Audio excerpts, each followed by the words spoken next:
Hello everyone. तो मेरे पास इतने सारे कमेंट्स आ रहे थे कि मैंने आरएलबीसी में कैसे एडमिशन लिया, कट ऑफ क्या रहता है, कितने रैंक पे मिल जाता है, यहाँ पे कौन कौन सी फैसिलिटीज अवेलेबल हैं और भी बहुत सारी चीजें। अब मैं आपको इस वीडियो में सब कुछ डिटेल में बताने वाली हूँ कि मैंने यहाँ पे कैसे एडमिशन लिया, counselling, admission process, hostel allotment और जितनी भी चीजें आपको आरएलबीसी के बारे में जानने की जरूरत है अगर आप आरएलबीसी में एडमिशन लेने वाले हैं तो। और अगर आप आरएलबीसी में एडमिशन नहीं भी ले रहे तो भी अगर आपको इंटरेस्ट है तो मेरी वीडियो एंड तक जरूर देखना। तो सबसे पहले मैं खुद को इंट्रोड्यूस कर दूं। My self Hansika. मैं यहाँ पे एक पीजी पोस्ट ग्रेजुएशन डिग्री की स्टूडेंट हूँ in the department of molecular biology and biotechnology. तो सबसे पहले अगर हम एडमिशन की बात करें, आरएलबीसी में अलग अलग एग्जाम से अलग अलग डिग्री के लिए एडमिशन होते हैं। सबसे पहले अगर हम यूजी की बात करें तो यूजी में यहाँ पे सीयूटी यूजी का जो एग्जाम होता है उसके थ्रू एडमिशन होता है। पर अगर हम पीजी की बात करें तो पीजी में दो अलग अलग एग्जाम्स होते हैं जिसके थ्रू एडमिशन होता है। उनमें से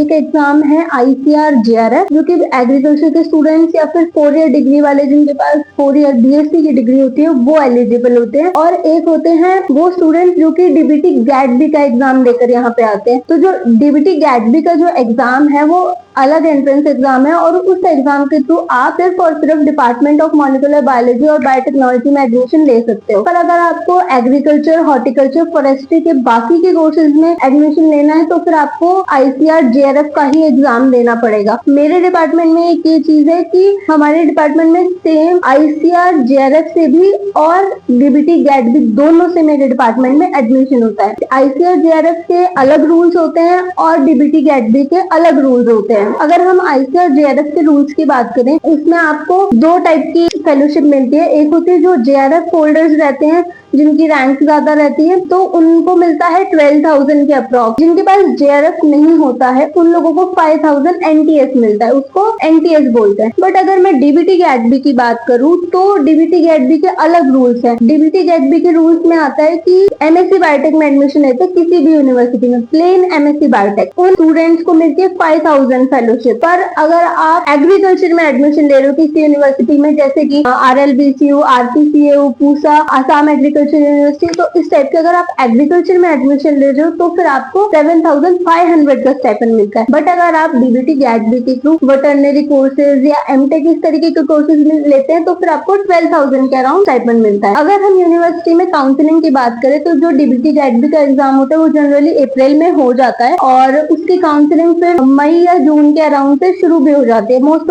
पॉसिबली जून के अराउंड से। तो हर यूनिवर्सिटी का अपना अपना पोर्टल ओपन होता है रजिस्ट्रेशन के लिए। डीबीटी गैटबी की जो अलग कट ऑफ होगी उसके अकॉर्डिंग यूनिवर्सिटी में आपका काउंसलिंग में नेम आएगा। जो यूनिवर्सिटी की लिस्ट आउट होती है उसमें अगर आपका नाम है तो फिर यूनिवर्सिटी आपको खुद मेल करेगी कि आपका सिलेक्शन हो गया है। और आपको अगर आरएलबीसी में एडमिशन लेना है तो उसके लिए मैं एक ही चीज बता दूं कि आरएलबीसी खुद की वेबसाइट है, आप वहां जाके चेक कीजिए, उनके सारे नोटिफिकेशन चेक कीजिए कि कब कौन सा नोटिफिकेशन आ रहा है, कब उनकी काउंसलिंग या रजिस्ट्रेशन की लास्ट डेट है। तो उसके अकॉर्डिंग आपको सब कुछ यूनिवर्सिटी के ऑफिशियल वेबसाइट पे मिल जाएगा। तो जब यूनिवर्सिटी की ऑफिशियल काउंसलिंग लिस्ट रिलीज हो जाती है उसके बाद आप अपना नेम उस लिस्ट में चेक करते हैं और फिर आपके पास जब मेल जाता है यूनिवर्सिटी की तरफ से कि आपका लिस्ट में नेम है तो अगर आपको एडमिशन लेना है तो आप फी पे कर दें। तो वो स्टार्टिंग में कुछ अमाउंट पे करना पड़ता है, फिर आपका एडमिशन कंफर्म हो जाता है। फिर उसके कुछ दिनों के बाद आपको यूनिवर्सिटी में फिजिकल वेरिफिकेशन, डॉक्यूमेंट वेरिफिकेशन और सब कुछ के लिए बुलाया जाता है। तो जब आप यहाँ पे आ जाते हैं तो आपको एडमिन बिल्डिंग के अंदर जो पीजी के असिस्टेंट रजिस्ट्रार हैं, रजिस्ट्रार ऑफिस है, ग्राउंड फ्लोर पे हैं वो, उनके ऑफिस जाके आपको अपना सारा वेरिफिकेशन का काम करवाना रहता है। तो जब वो काउंसलिंग के लिए बुला लेते हैं, आपका लिस्ट में नाम आ जाता है, तो उसके बाद आपको वो यहाँ पे फिजिकल वेरिफिकेशन, डॉक्यूमेंट वेरिफिकेशन के लिए बुलाते हैं और उस टाइम पे आपको अपने सारे ओरिजिनल डॉक्यूमेंट्स यहाँ पे सबमिट करने होते हैं और सबमिट करने के बाद वो आपको हॉस्टल अलॉटमेंट के लिए भेज। तो जो गर्ल्स हॉस्टल की वार्डन है, 2 वार्डन है और वो आपको दोनों फर्स्ट फ्लोर पे मिल जाएंगे। एंड आप जब वार्डन के पास जाते हैं तो वो मेट्रन को इन्फॉर्म कर देते हैं। तो फिर आप हॉस्टल आते हैं, हॉस्टल आने के बाद मेट्रन आपको अपना रूम दिखाती है और वो आपको अलर्ट हो जाता है और उसी टाइम पे वो आपसे एक फॉर्म भी साइन करवाते हैं जिसमें रहता है कि आपने की रूम में जो भी सामान वो लोग आपको प्रोवाइड करवा रहे हैं, जाने टाइम आपको वो वापस सेफ आपको रिटर्न करके जाना है। तो ये हो गई सारी एडमिशन, काउंसलिंग और हॉस्टल अलॉटमेंट की बात। अब हम नेक्स्ट चैप्टर में चलते हैं और नेक्स्ट चैप्टर है हमारा स्टाइपेंड। स्टाइपेंड के अलग रूल्स हैं। अगर आप आईसीआर अगर JRF से एडमिशन ले रहे हो तो, और अगर आप DBT GAT-B से ले रहे हो तो।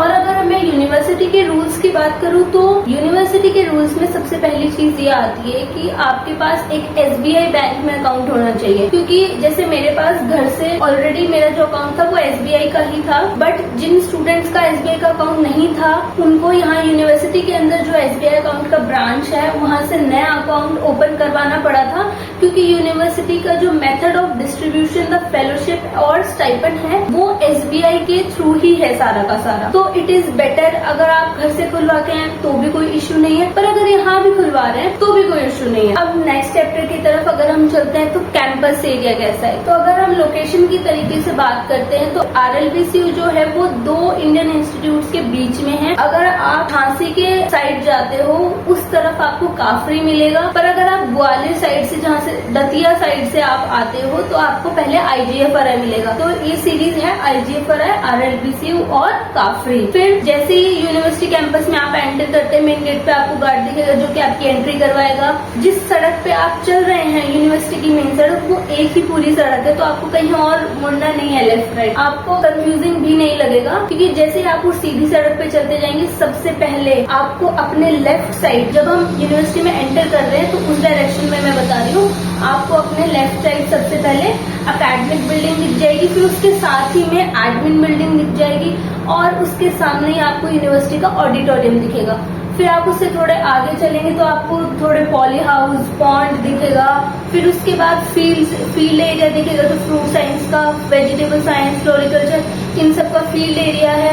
फिर उसके बाद आपको मेडिकल यूनिट दिखेगा बीच में। फिर आप और सीधा चलते जाएंगे तो आपको UG हॉस्टल और स्विमिंग पूल वाला एरिया, और उसके अलावा फिर आगे आपको शॉप वाला एरिया है जहाँ पे यूनिवर्सिटी की शॉप्स है, बेसिक स्टेशनरी की, जनरल स्टोर और खाने पीने की। और फिर उसके बाद आपको गर्ल्स हॉस्टल दिखेगा जिसके सामने ही बिल्कुल VC रेजिडेंस है।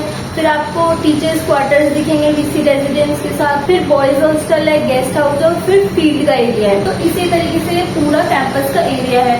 कैंपस में आपको मोस्टली सारी की सारी स्पोर्ट्स फैसिलिटीज अवेलेबल हैं, और अभी स्विमिंग पूल बन गया है बट उसकी ओपनिंग नहीं हुई है। बट उसके अलावा यहाँ पे फुटबॉल, वॉलीबॉल, टेनिस और बैडमिंटन और इस तरीके की सारी फैसिलिटीज अवेलेबल हैं। तो अगर हम आपको यूनिवर्सिटी की फैसिलिटीज की बात करें तो यूनिवर्सिटी में मोस्टली आपको हर फैसिलिटी अवेलेबल है। अगर हम सबसे पहले लैब्स की बात करें तो लैब्स यहाँ की बहुत ही अच्छी हैं, इंफ्रास्ट्रक्चर काफी अच्छा है, सारे इंस्ट्रूमेंट्स अवेलेबल हैं, आपके यूज भी कर सकते हो आप। यहाँ पे ऐसी कोई, मैंने कभी शुरुआत से कोई रेस्ट्रिक्शन नहीं देखी है कि आपको एक इंस्ट्रूमेंट यूज करने के लिए परमिशन लेनी पड़े। यूनिवर्सिटी 5 मंजिल है। यूनिवर्सिटी की जो एकेडमिक बिल्डिंग है उसके सेंट्रल पोर्शन में 5th फ्लोर पे आपको लाइब्रेरी मिलेगी।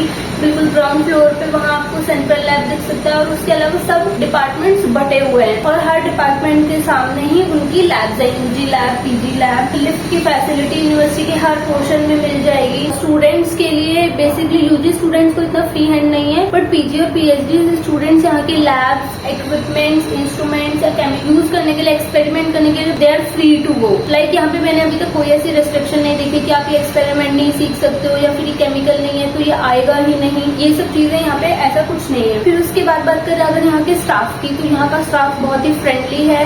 उनका बस एक ही जो मैंने मोटो देखा है वो ये है कि अगर आप हमें अपने इश्यूज बताओगे नहीं तो उसका सॉल्यूशन भी नहीं होगा। अगर आपका थॉट है यहाँ एडमिशन लेने का तो आप इस चीज में आपको एक बहुत प्लस पॉइंट मिल सकता है कि अगर आपको यूनिवर्सिटी में कोई भी इशू है, आप अपने डिपार्टमेंट के किसी स्टाफ से, HOD से, डीन से, वार्डन से, मेट्रन से, किसी से भी आप जाके अगर अपने इश्यू को शेयर करते हैं तो वो उस प्रॉब्लम का सॉल्यूशन जरूर देंगे, वो सुनते भी हैं। और टीचर्स भी सारे इसी तरीके से हैं। अगर हम हॉस्टल की फैसिलिटीज की बात करें तो यहाँ पे आपको अलग अलग चीजें पहले से मिल जाती है, जैसे टेबल, चेयर, बेड, अलमीरा, इस तरीके की बेसिक सारी फैसिलिटीज आपके लिए अवेलेबल हैं। उसके अलावा अगर हम मेस की बात करें तो मेस का खाना ओके लाइक मुझे नहीं लगता है कि कोई भी मेस का खाना मैं बहुत अच्छा बोल सकती हूँ। उसके अलावा अगर हम देखें तो यहाँ पे गर्ल्स हॉस्टल की 3 बिल्डिंग्स हैं जो अभी वर्किंग है, और एक नई 4th बिल्डिंग है जो अभी शुरू होने वाली है, जो कि अंडर कंस्ट्रक्शन है। तो अलग अलग तरीके से UG, PG और PhD तीनों को अलग अलग तरीके से हॉस्टल रूम्स अलॉट किए जाते हैं। अलग अलग तरीके से का मतलब है कि UG को 3 स्टूडेंट्स पर रूम अलॉट किया जाता है, PG को 2 स्टूडेंट्स पर रूम और PhD को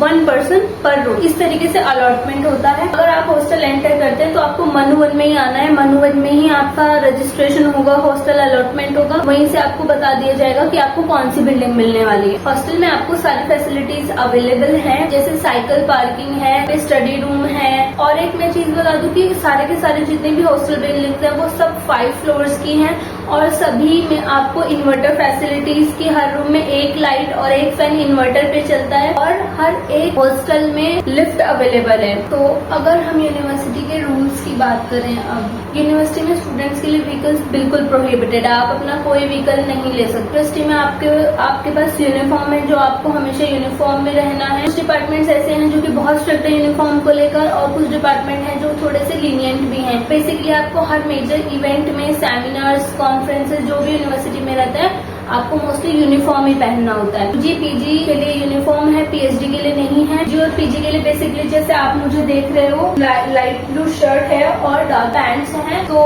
ये यूनिफॉर्म है। और ये जरूरी नहीं है कि आपको यूनिवर्सिटी में सिलवानी पड़े। बेसिकली होता ऐसा है कि जब यूनिवर्सिटी में एडमिशन होते हैं तो यूनिवर्सिटी एक टेलर बुलाती है, तो वो सब बच्चों का साइज लेकर जाता है और आपको यूनिफॉर्म बना देता है। बट इट्स नॉट कंपल्सरी कि आप यूनिवर्सिटी के टेलर से ही बनवाओ, आप खुद की भी ला सकते हो। जैसे मैं अपने घर से लाई थी और मेरे फ्रेंड्स ने खुद सिलवाया था झांसी में अलग से, तो इट्स कम्प्लीटली फाइन। और ऐसा भी नहीं है कि कलर बिल्कुल सेम ही होना चाहिए, बेसिकली कॉम्बिनेशन यही होना चाहिए डार्क ब्लू और लाइट ब्लू का। उसके अलावा नो इशू। यूनिवर्सिटी में पेट्स अलाउड नहीं है, अटेंडेंस काफी स्ट्रिक्टनेस के साथ होती है। हर एक सेमेस्टर के बाद आपको सेमेस्टर ब्रेक मिलता है 20 डेज टू 30 डेज के अराउंड का, और मे बी वो 40-45 डेज तक भी हो जाता है। यहाँ के सारे स्टाफ का बिहेवियर एक्चुअली बहुत अच्छा है, मतलब हम आज तक जितने भी इश्यूज में हमारे सारे इश्यूज रिजॉल्व किए गए हैं। जब आपका फर्स्ट सेमेस्टर होता है तो आप फर्स्ट टाइम पेमेंट करते ही हो एडमिशन के टाइम, बट उसके बाद जितने भी आपके अपकमिंग सेमेस्टर्स होते हैं तो उसमें क्या रहता है ना कि आपको सेमेस्टर ब्रेक के बाद एक दिन दिया जाता है जिस दिन आपका सेमेस्टर रजिस्ट्रेशन डे होता है, तो उस दिन आपको यूनिवर्सिटी में फी पे करना होता है। अगर अब हम हॉस्टल के रूल्स की बात, हॉस्टल में टाइमिंग, सबसे पहले गर्ल्स हॉस्टल की टाइमिंग सुबह मॉर्निंग में 6 बजे हॉस्टल खुलता है और 6 बजे से लेकर शाम को 7 बजे तक गर्ल्स हॉस्टल की टाइमिंग है। और बॉयज हॉस्टल की टाइमिंग सुबह 6 बजे से लेकर रात के 10 बजे तक है। 10 बजे के बाद बॉयज को भी यूनिवर्सिटी के बाहर जाना अलाउड नहीं होता, यूनिवर्सिटी का मेन गेट बंद कर दिया जाता है। अगर आपको घर जाना है तो घर जाने के लिए सबसे पहले आपको एप्लीकेशन लिखनी पड़ती है। यूजी, पीजी और पीएचडी तीनों कोर्सेज में गाइड अलॉटेड होते हैं और अपने गाइड से आपको अपनी एप्लीकेशन पे सिग्नेचर लेना होता है और उसमें लिखा रहता है कि आप घर जा रहे हैं कितनी तारीख से लेके कितनी तारीख तक और क्या रीजन है, और उसके बाद आपको वार्डन से साइन करवाना होता है। और अगर हम यूनिवर्सिटी के बाहर जाने की बात करें तो संडेज को, जिस दिन आपको फुल डे के लिए पास मिलता है सुबह 6 बजे से लेकर शाम को गर्ल्स हॉस्टल के बंद होने के टाइमिंग तक, वो पास आपको हॉस्टल बिल्डिंग में मेट्रन मैम से लेना रहता है जो हमेशा यहाँ अवेलेबल होती है। अगर हम जोमेटो या ब्लिंकिट वगैरह की बात करें यहाँ पे, तो यहाँ पे अभी ब्लिंकिट नहीं आ रहा है क्योंकि RLBCU के थोड़ा सा आगे ही हाईवे बन रहा है अभी, जिसकी वजह से यहाँ ब्लिंकिट वगैरह की डिलीवरी नहीं है। बट जोमेटो स्विगी की है अभी, और यहाँ जियो मार्ट की डिलीवरी है और इनकी डिलीवरी भी सिर्फ रात के 10 बजे तक अलाउड है। तो अगर हम अब यहाँ पे स्टडीज की बात करें तो यहाँ पे स्टडीज में मेरे को जो सबसे अच्छी चीज लगती है वो ये है कि आपको एक ही कोर्स पढ़ाने के लिए 2 या 3 टीचर्स तो अलॉटेड होते हैं कि कुछ पोर्शन एक टीचर करवाएगा, कुछ पोर्शन एक टीचर और कुछ पोर्शन एक टीचर। अगर मैं यहाँ पे प्रैक्टिकल एग्जाम्स की बात करूँ या प्रैक्टिकल एक्सपेरिमेंट्स की बात करूँ तो यहाँ पे जो लैब प्रैक्टिकल्स होते हैं वो काफी अच्छे से करवाए जाते हैं क्योंकि यहाँ पे सारी फैसिलिटीज अवेलेबल है। कि यहाँ पे एग्जाम्स थोड़े से डिफिकल्ट होते हैं क्योंकि जो फाइनल एग्जाम्स होते हैं वो यूनिवर्सिटी में नहीं बनते हैं, उनका पेपर वो बाहर से आता है। तो RLBCU की सोशल इवेंट्स और सोशल लाइफ की अगर हम बात करें तो यहाँ पे इवेंट्स होते हैं, यहाँ पे नेशनल डेज और जयंतीज वगैरह काफी अच्छे से सेलिब्रेट की जाती हैं। यहाँ पे अभी कोई एनुअल फेस्ट जैसी कोई चीज नहीं है, बट यहाँ पे और भी काफी इवेंट्स होते हैं जो कि बहुत अच्छे होते हैं। और अगर हम RLBCU का झांसी और आसपास के एरिया के अकॉर्डिंग देखें तो RLBCU जो है वो झांसी के